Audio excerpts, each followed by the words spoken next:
काय काय स्त्रियांना जीन पॅन्ट कधी घातलेली नसती, जीन पॅन्ट घालते, काय हरकत नाही. ते कपडे आहेत बघा. आता जीन पॅन्ट घातली काय, पॅन्ट घातली काय, साधी पॅन्ट घातली काय नाही, अंग तर झाकलेलं असते ना. पण नाही, मग साडी घालणाऱ्या स्त्रिया काय म्हणतात, निर्लज्ज आहे म्हणे, जीन पॅन्ट घातली म्हणे हिने. आणि हिने साड्या घालते तर पोट उघडं, छाती उघडी, साड्या घातल्यावर काय ह्यांचं अर्धी बिंबी दिसतीये, ते चालतंय.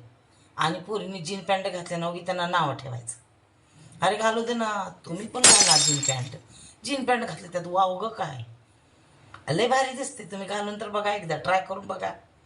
लाज वाटते नका घालू, मग साडी घाला आणि इथं बरं बिंबी उघडी ठेवा. तिचं बिंबी भारी फ्रॉक घालतो आम्ही, असे छान छान ड्रेस घालतो, उगी नावं ठेवायचं असतेच त्याच्यामध्ये. काय नाव, पूर्ण अंगावर झाकले बघा आमचं.